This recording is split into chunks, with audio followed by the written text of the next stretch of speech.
Hello दोस्तों, आज हम ये जोनियल का JL8215 AC DC फैन को अनबॉक्स करने वाले हैं। ये एक DC फैन है। ये लाइट से भी चलता है और ये अंदर जो बैटरी है इससे भी चलता है। बॉक्स के साइड में यहाँ पे कलर जो है अवेलेबल वो लिखा हुआ है और चार्जिंग कैसे करते हैं वो सब कुछ लिखा हुआ है। और यहाँ पे लिखा हुआ है 4800 mAh की इसमें लिथियम की बैटरी है। 5 वोल्ट के एम्पियर से चार्ज होता है और लाइट से भी चार्ज होता है। और ये बैकअप के बारे में लिखा हुआ है 3 घंटे, 5 घंटे, 7 घंटे। तो हम चेक करने वाले हैं कितने घंटे चलने वाला है ये। तो बॉक्स को खोल देते हैं हम। ये इसका मेन यूनिट है। ये एक फैन है, ये लिथियम का 2 सेल है साथ में और एक चार्जिंग के लिए केबल है। यहाँ पे कोलियम टाइप स्विच है जिसको हम स्लो या फास्ट कर सकते हैं। और एक LED के लिए स्विच है, ये बीच में है जो LED है। और इसको हम 360 डिग्री तक मूव कर सकते हैं, ये पूरा घूम जाता है। और पीछे के साथ यहाँ पे मेन पावर के लिए एक सॉकेट है और एक माइक्रो USB के लिए सॉकेट है और एक LED है। जब हम चार्ज करेंगे तब ये ग्लो होगी। और नीचे की टाइप यहाँ पे लिथियम सेल डालने के लिए एक सॉकेट दिया हुआ है, तो हम वहाँ पे 2 लिथियम का सेल डाल देते हैं।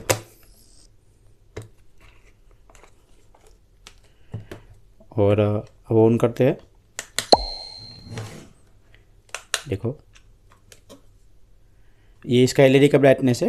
ये जैसे 3 वोट का बल्ब जलता है उतना इसका ब्राइटनेस है। और ये इसका फैन के लिए स्विच दिया हुआ है। ये रेगुलेटर टाइप का वॉल्यूम है। पहले हम ऑन करते हैं तो ऑन होता है, उसके बाद हम जितना चाहे उतना फुल या स्लो कर सकते हैं।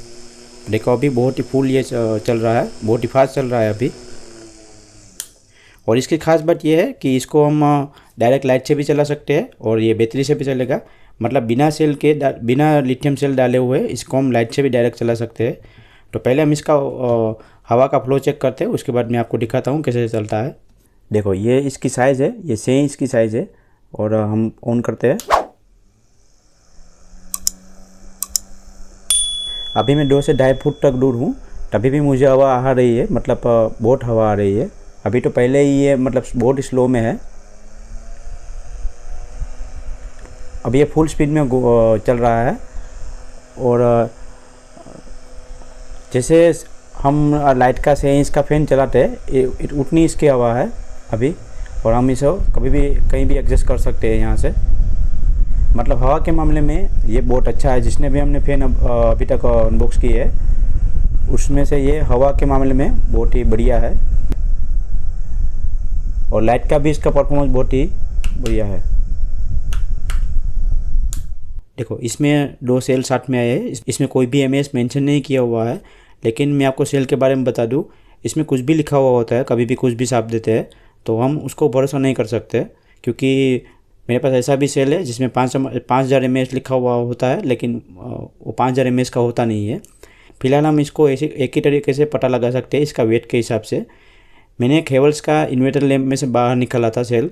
उसमें वो उसको कंपनी का था, मुझे याद नहीं है, लेकिन वो 2200 mAh का सेल था और उसका ग्राम था 45, मतलब 45 ग्राम का वो सेल था। इसको मैंने वेट किया है, ऐसे 29 ग्राम का ये सेल है एक। तो फैन में लिखा हुआ था कि 4800 mAh का सेल है, लेकिन ये वेट के हिसाब से 29 ग्राम का सेल है। तो ये हम इसको मानते हैं 1200 mAh का सेल। तो मतलब अगर 2 को मिला दे तो 2400 mAh का सेल होगा। तो फैन के बॉक्स पे जो लिखा हुआ था वो गलत लिखा हुआ था। अभी हम लाइट से चला के चेक करते हैं कैसा ये चलता है। तो ये 2 फुट का केबल है जो डायरेक्ट हम यहाँ पे लगा सकते हैं। हमने यहाँ पे लगा दिया और अब हम इसको AC में डाल के चेक करते हैं। देखो, ये लाइट यहाँ पे ग्लो हो रही है। यह भी डायरेक्ट लाइट से चल रहा है। अभी इसको चेक करने के लिए पहले हम इसको अनप्लग कर देते हैं। अब इसकी जो बैटरी है उसे हम निकाल देते हैं बाहर और चेक करते हैं डायरेक्ट लाइट से चलता है या नहीं चलता। हमने इसकी जो 2 बैटरी है वो निकाल लिया है।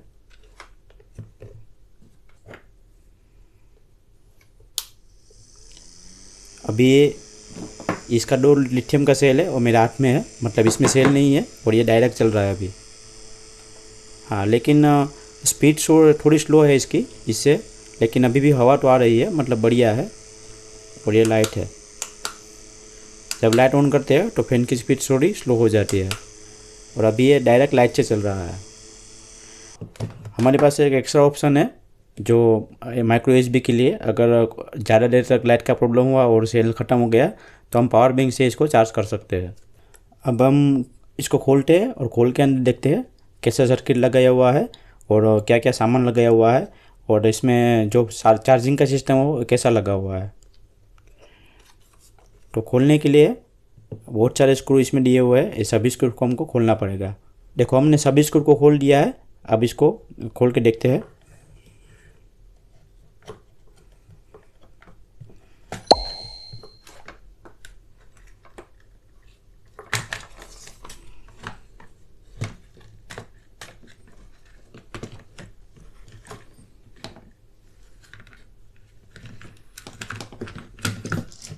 देखो 2 सर्किट लगा हुआ है, ये पूरा फैन को कंट्रोल करने के लिए सर्किट है और ये पूरा चार्जिंग सेक्शन है।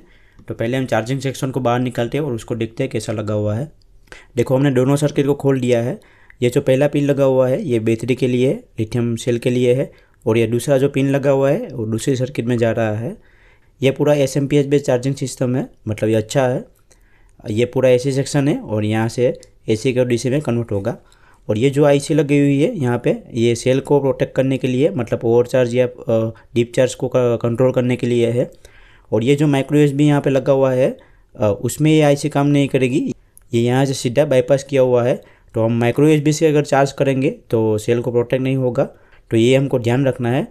और इसका जो ये दूसरा सर्किट है ये पूरा वॉल्यूम बेस, मतलब इसमें ऑन ऑफ भी है और कंट्रोल भी है। उसके लिए ये एक स्विच लगा हुआ है और ये पुश स्विच लगा हुआ है।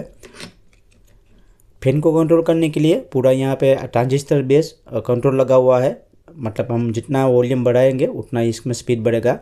और ये जो यहाँ पे रजिस्टर लगा हुआ है ये एलईडी के लिए है, एलईडी के लिए सिर्फ ऑन ऑफ लगा हुआ है, उसमें कोई ट्रांजिस्टर यूज़ नहीं किया हुआ है। ये दोनों ट्रांजिस्टर फैन के लिए यूज़ किया हुआ है। अब हम इसका एम्पियर चेक करते हैं सेल डाल के कि कितना एम्पियर ये ले रहा है, उसके हिसाब से हम पता लगाएंगे कि दोनों सेल में ये कितना बैकअप देगा। देखो हमने एक वायर को यहाँ से अलग कर दिया है, अब इसमें हम सेल डालते हैं।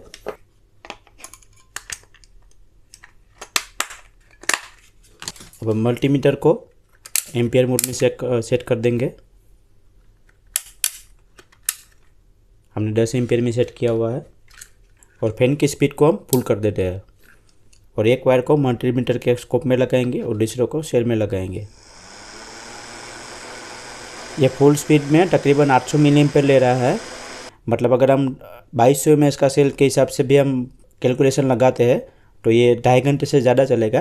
तो हम 2.5 घंटे लॉसेस होता है सो बहुत सारा, तो हम 2.5 घंटे मान के चलते हैं। मतलब अगर हम फुल स्पीड में से फैन को चलाएंगे तो ये 2.5 घंटे तक चलेगा। अब हम इस फैन को खोलते हैं और अंदर देखते हैं मोटर कैसा लगा हुआ है। तो इसको खोलने के लिए इसमें कोई स्क्रू नहीं लगा हुआ है, हम यहाँ से ऐसे डाल के खोल सकते हैं इसको।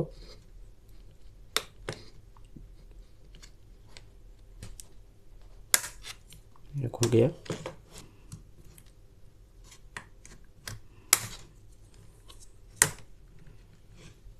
ये लाइट के लिए कनेक्शन लगा हुआ है। तो पहले हम मोटर को बाहर निकालते हैं यहाँ से इसको हम इसे अंदर प्रेस करेंगे तो ये बाहर निकल जाएगा।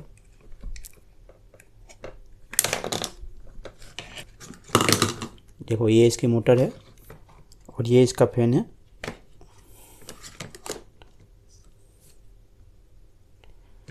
ये इसकी मोटर है, डीसी मोटर है, और यहाँ पे 2 स्क्रू लगे हुए हैं, इसको भी हम खोल लेते हैं।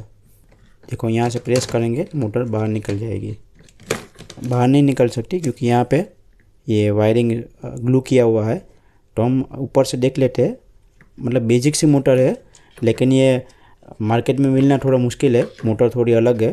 तो ये इसका ध्यान रखना पड़ेगा, अगर ये ख़राब हो गई तो ये मार्केट में थोड़ी आपको दिक्कत हो सकती है मिलने में, नहीं तो ऑनलाइन तो शायद मिल जाएगी ये। और रही बात इसको रिपेयरिंग करने की, अगर इसमें कुछ भी ख़राब हो गया तो इसको चार्जिंग हम रिपेयर तो नहीं कर सकते। छोटा मोटा अगर ख़राब हो तो रिपेयर कर सकते हैं, नहीं तो रिपेयर नहीं होगा ये। तो इसको हमें सिंपल करना क्या है, जो 3.7 वोल्ट का मॉड्यूल आता है उसको हम लगा देंगे, इससे हम चार्ज कर सकते हैं इसको। तो ये इसका रिपेयर करने का सॉल्यूशन है। नहीं तो ये भी अगर ये कुछ भी इसमें हुआ तो ये दो आपको मार्केट में कुछ भी नहीं मिलेगा। तो बस यही था। ये अगर आपको चाहिए तो मैं लिंक इसका डिस्क्रिप्शन में दे दूँगा, वहाँ से आपको इसको परचेज़ कर सकते हैं। बहुत मेहनत लगती है इसको बनाने में, और हमने पूरा मतलब एक एक पार्ट को खोल दिया है। तो अगर आपको हमारा काम पसंद आया तो प्लीज़ सब्सक्राइब कर दीजिए, और वीडियो पसंद आए तो लाइक कर दीजिए, क्योंकि दिखाने के लिए मेरे पास बहुत कुछ है। Thank you.